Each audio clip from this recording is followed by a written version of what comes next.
Good morning guys, कैसे हैं आप सब। उम्मीद करती हूँ कि आप सभी अच्छे होंगे और मैं भी एकदम ठीक हूँ। आज है डे 2 और अभी बज रहा है रात का भी ऑलमोस्ट 3 बजने वाला है। और अभी हम लोग यहाँ पे है रफ़ीगंज स्टेशन में। आप देख सकते हैं रात का समय है बिहार में रफ़ीगंज। और अभी ट्रेन आने वाली है और अभी यहाँ से हम लोग जाने वाले हैं वाराणसी। और वाराणसी हम लोग सुबह 6:30 तक हम लोग पहुँच जाएंगे। रफ़ीगंज से 3.5 आवर्स ही लगता है। सो बस अभी ट्रेन का वेट कर रहे हैं। हम लोगों का सोना एकदम किसी का भी ठीक से नहीं हो पाया है। और जितना दोपहर को ट्रेन में ही सोए थे क्योंकि टाइमिंग ही वैसा था।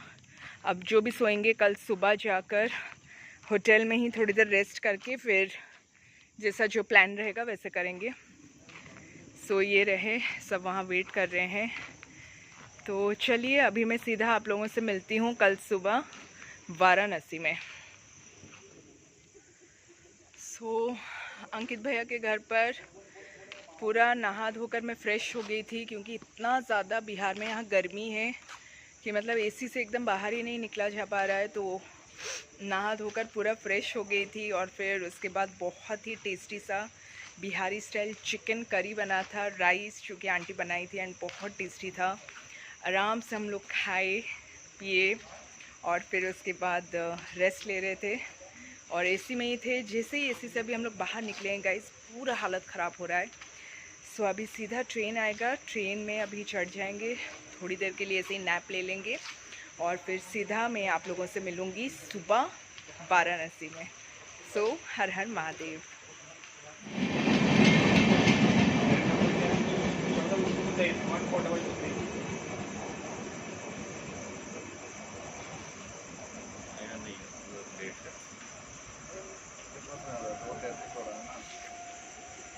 बाद आपका बोर्ड पर दिखना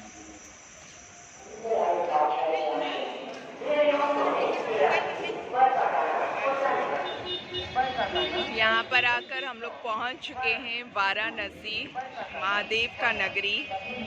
सो ये रहा, हम लोग बाहर आ चुके हैं और ये रहा वाराणसी स्टेशन।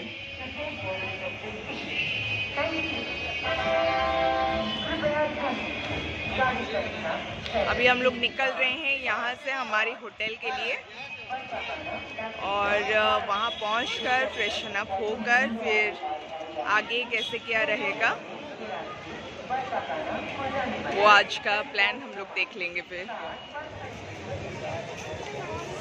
वाराणसी में है आज हमारा डे 1 और अभी हो रहा है शाम का वक्त और अभी शाम का 6 बजने वाला है और यहाँ पर आकर हम लोग पहुँच चुके हैं 80 घाट में। ये रहा 80 घाट और हम 80 घाट के आसपास ही होटल लिए हैं और ये देखिए घाट के पास हम लोग आ गए हैं और आपको इस तरीके से सारी चीज़ें मिल जाएंगी, जो भी सारा वाराणसी का डेकोर वगैरह सब कुछ पूरा इस तरीके से। और ये रहा 80 घाट।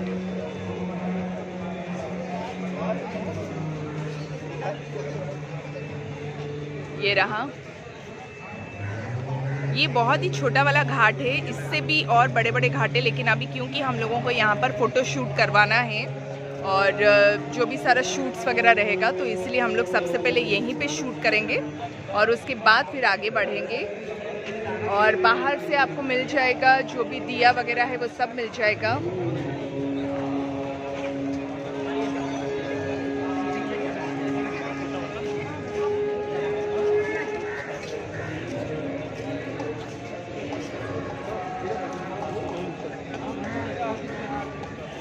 चलिए घाट की तरफ आगे बढ़ते हैं और यहाँ पर देखिए रुद्राक्षपुरा।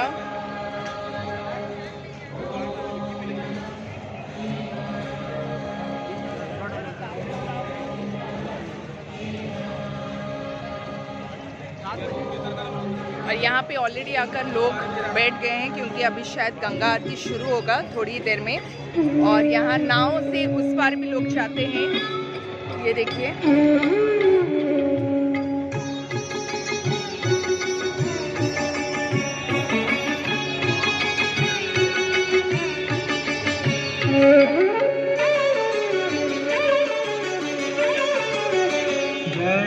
शंकर चंद्र भाई गंगाधर कंठ व्यार कलानाथ आशुतोष काटो भव बंद जाय जय शंकर आशुतोष काटो भव बंद जाय जय शंकर चंद्र भाई गंगाधर कंठ व्यार।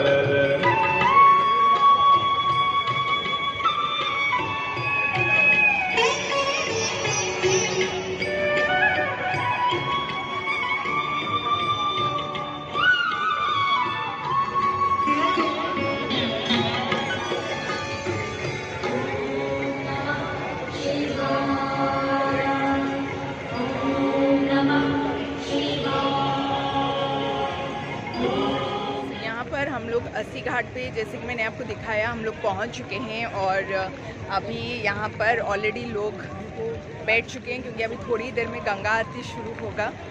और उससे पहले लेकिन हम लोग आगे जा रहे हैं। सबसे पहले अभी जो सनसेट है, सनसेट का हम लोग पहले यहाँ पर वीडियो शूट कर लेंगे और फ़ोटो शूट भी रहेगा जो मैटरनिटी शूट हो रहा है। और इतना पॉजिटिव वाइब यहाँ पर दे रहा है, इतना सुकून जैसा लग रहा है। मैं आपको फिर से दिखा रही हूँ और यहाँ पर काफ़ी आगे आ चुकी हूँ गंगा घाट के पास। बहुत अच्छा लग रहा है पूरा।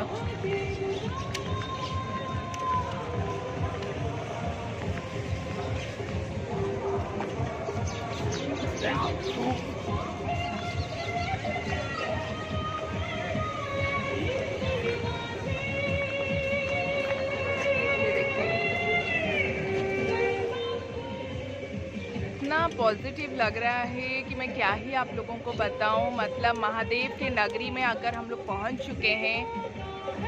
काशी तो एक बहुत ही बड़ा शक्तिपीठ है और हम लोग कल जाने वाले हैं काशी विश्वनाथ टेम्पल और बहुत पॉजिटिव लग रहा है। गंगा घाट में यहाँ पर पूरा, ये तो फिर भी छोटा वाला गंगा घाट है, हम लोगों को आगे और जाना है, लेकिन बहुत अच्छा लग रहा है यहाँ पर।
तानि सर्वाणि नश्यन्ति प्रदक्षिणां पदे पदे त्वमेव माता च पिता त्वमेव बन्धु च सखा त्वमेव उतरते समय एक साथ हो जाएगा। चाय लेमन टी, चाय लेमन टी, चाय लेमन टी। एक्सप्लेनेशन दिया मैंने। ये जो नगरी है, कुछ फैक्ट्स हैं जो मैं पहले ही बता देता हूँ, जब हम घाट घूमने जाएंगे तो मौका नहीं मिलेगा बताने के लिए। ये जो नगरी है एक ही नहीं है, इस नगरी को 3 खंडों में बांटा गया है। सभी लोग समझते हैं कि बनारस एक ही में है, तो 3 खंडों में बांटा गया है। वो तीनों खंड में आपको बता देता हूँ। पहला खंड है केदारेश्वर खंड, जहाँ पे बाबा केदारनाथ निवास करते हैं। वहाँ पे है राजा हरिश्चंद्र घाट, जहाँ पे चिताएं जलाई जाती हैं, वहाँ मुक्ति मिलती है।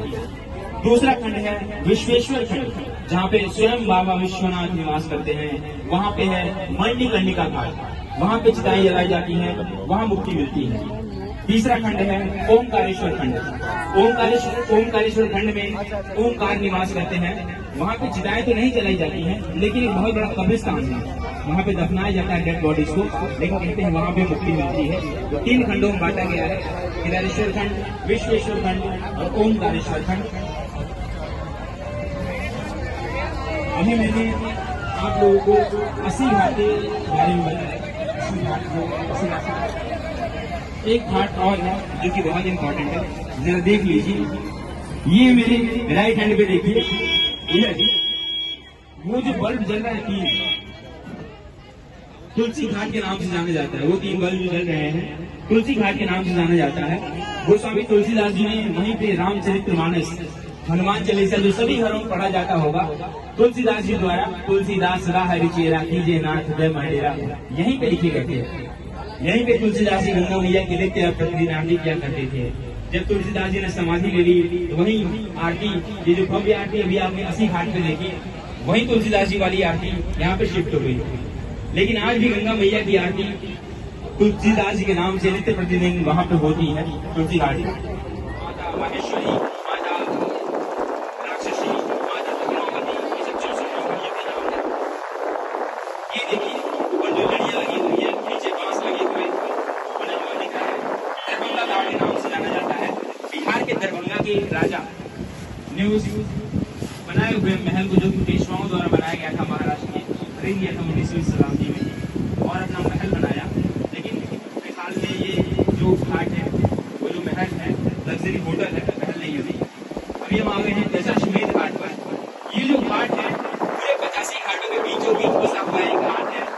यहाँ पे ब्रह्मा जी ने 10 बार अश्वमेध यज्ञ कराया, 10 बार अश्वमेध यज्ञ।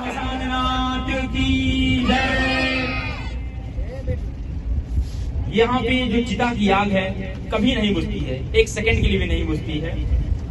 यहाँ पे जो भी शव आता है जलाने से पहले भगवान भोलेनाथ, बाबा विश्वनाथ उनके कान में तारक मंत्र का उपदेश देकर उनकी क्षमता के अनुसार उनको मोक्ष की प्राप्ति कराते हैं। ये घाट पूरी दुनिया में एक केंद्र बिंदु की तरह है, एक चर्चा का विषय है। मणिकर्णिका घाट को मणिकर्णिका घाट क्यों कहते हैं? एक कथा आती है काशी खंड के अनुसार, माता सती और भगवान शिव की। बिल्कुल शुरू से सुनाता हूँ, ध्यान पूर्वक सुनिएगा। एक समय की बात है, प्रजापति दक्ष माता सती के पिता थे। प्रजापति दक्ष को भगवान भोलेनाथ बिल्कुल पसंद नहीं थे। वो भगवान भोलेनाथ को बहुत बुरा भला कहते, ढोंगी कहते, अढ़ोंगी कहते, कपाली कहते, बहुत कुछ कहते। लेकिन माता सती ने अपने पिता के खिलाफ जाकर भगवान शिव से शादी किया था। भगवान शिव ने तो शादी किया था। एक दिन प्रजापति ने अपने यहाँ बहुत बड़ा यज्ञ आयोजित किया, सारे देवी देवताओं को बुलाया, लेकिन अपनी बेटी और अपने दामाद भगवान शिव और माता सती को नहीं बुलाया। लेकिन अपने यहाँ पे यज्ञ हो रहा था पिताजी के, तो माता सती ने बहुत भगवान से जिद की कि पिताजी का यज्ञ हो रहा है, हमें चलना चाहिए। लेकिन भगवान शिव ने कहा जहाँ पे बुलाया ना जाए, बिन बुलाए नहीं जाना चाहिए। लेकिन माता सती नहीं मानी, बहुत जिद की और बहुत जिद की। तो भगवान भोलेनाथ ने कहा देखो मैं नहीं जाऊंगा, तुम्हें जाना है तो जाओ। माता सती भगवान भोलेनाथ के बिना ही अकेले चले गए उस यज्ञ में, जो कि उनके पिता ने आयोजित किया था।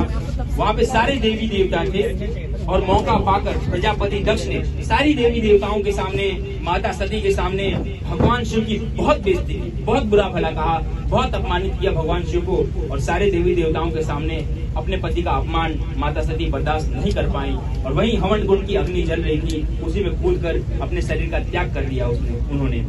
उनका शरीर जलने लगा। जब भगवान शिव को पता चला तो भगवान शिव बहुत क्रोधित हुए। उन्होंने अपने त्रिशूल से प्रजापति दक्ष का सर धड़ से अलग कर दिया और माता सती के जलते हुए शरीर को दुखी मन से कैलाश की ओर लेकर चल दिए। जब वो कैलाश की ओर उस शरीर को लेकर जा रहे थे तो इतने दुखी थे कि उनको संसार की चिंता नहीं रही थी। जब भगवान विष्णु को ये बात पता चली कि भोलेनाथ को संसार की चिंता नहीं रह गई है तो उन्होंने सुदर्शन चक्र चलाया और माता सती के शरीर को 51 टुकड़ों में बांट दिया। 51 टुकड़े हो गए, 51 टुकड़ों में कट गए वो शरीर। जहाँ जहाँ पर वो 51 टुकड़े गिरे धरती पर, वहाँ वहाँ 51 शक्तिपीठों की स्थापना हुई। आपने नाम सुना होगा, नैना देवी, कामाख्या देवी, सुगंधा देवी, बगलामुखी, माता त्रिपुर सुंदरी, ये सब शक्तिपीठों के नाम हैं। उन्हीं जलते हुए टुकड़ों में से एक टुकड़ा इस घाट पर गिरा था, वो थी माता सती के कान की जलती हुई बाली। और कान की बाली को संस्कृत में मणिकर्णिका कहा जाता है। आप सभी लोग जानते होंगे, कर्णिका मतलब कान होता है और मणि मतलब होता है बाली। वो जो जलती हुई बाली यहाँ पे गिरी, उसकी आग अब तक न बुझी। निरंतर यहाँ पे चिताएं जलती रहती हैं। 24 घंटे में 365 दिन कह दो या 24 घंटे 366 दिन कह दो, एक पल के लिए भी वहाँ की चिता की आग बुझती नहीं है। कोई भी मौसम क्यों न हो, बरसात के मौसम में जब गंगा जी का जल स्तर ऊपर बढ़ जाता है बहुत, ऊपर भी चिताएं जलाने की व्यवस्था है। यहाँ से अगर देखेंगे तो दिख रहा है ऊपर छज्जे पे चिताएं जल रही हैं, नीचे जल रही है, ऊपर भी जल रही है। यही मणिकर्णिका घाट है जो कि पूरी दुनिया में चर्चा का विषय है। जितने भी शिव पुराण कथावाचक हैं, विष्णु पुराण कथावाचक हैं, जितने भी फिलोसफर हैं पूरी दुनिया में, उनकी भाषणों में, उनके वाक्यों में कहीं न कहीं एक बार मणिकर्णिका घाट का जिक्र जरूर आता है। इसीलिए कथा मैंने आपको सुनाई। ये दशाश्वमेध घाट है। फिर से बता देता हूँ, एक साथ बोलेंगे, प्रेम से बोलेंगे गंगा मैया की। मेरी आवाज धीरे रहेगी, मैं आपकी आवाज सुनना चाहता हूँ, कितनी बुलंदी है। प्रेम से बोलिए बाबा विश्वनाथ की, माता अन्नपूर्णा की, संकट मोचन हनुमान जी महाराज की, श्री काल भैरव दरबार की, दुर्गा मैया की, भारत माता की, वृंदावन बिहारी लाल की। दोनों हाथ उठाकर एक साथ बोलिए, नमः पार्वती पतये हर। बोले भगवान सर नहीं छूट रहा, कोई उपाय बताइए। देखिए, यही बाबा केदारनाथ का मंदिर है, केदारेश्वर खंड में आता है। रिक्वेस्ट करूंगा कि आप लोग जाके देखिएगा इस मंदिर को। तो भगवान भोलेनाथ ने कहा, आप एक काम कीजिए, काशी जाइए। तो तब बाबा काल भैरव काशी आए, और जब वो काशी आए तो सर का उस हाथ से अपने आप ही छूट गया। तब से बाबा काल भैरव काशी में ही निवास करते हैं। बाबा काल भैरव को काशी का कोतवाल कहा जाता है। शायद से पुलिस को पहले कोतवाल कहा जाता होगा, जो कि रक्षा मतलब की देखभाल करते हैं। तो बाबा काल भैरव को काशी का कोतवाल कहा जाता है। बाबा काल भैरव का काशी में इतना आशीर्वाद है, इतना वर्चस्व है बाबा काल भैरव का, कि बाबा काल भैरव के आशीर्वाद से किसी को भी यमराज का खौफ नहीं रहता है। इतना आशीर्वाद है बाबा काल भैरव का। और पूरा अच्छे तरीके से हम लोग गंगा घाट हुआ दर्शन, और फिर उसके बाद आरती देखे और फोटोशूट वगैरह जो भी हम लोगों का यहाँ पर था वो सब हो गया। और अभी रात का 9 बज रहा है और यहाँ पर अभी हम लोग खा रहे हैं। बनारस आओ और बनारसी चाट ना खाओ, ऐसा तो हो ही नहीं सकता। तो यहाँ पर हमने लिया है एकदम बनारसी वाला, वाराणसी का ये है आलू टिक्की वाला चाट। इसको अभी हम लोग खाएंगे और उसके बाद फिर हम लोग जाएंगे डिनर करने के लिए। और चलिए फिर मैं चाट को एंजॉय करती हूँ।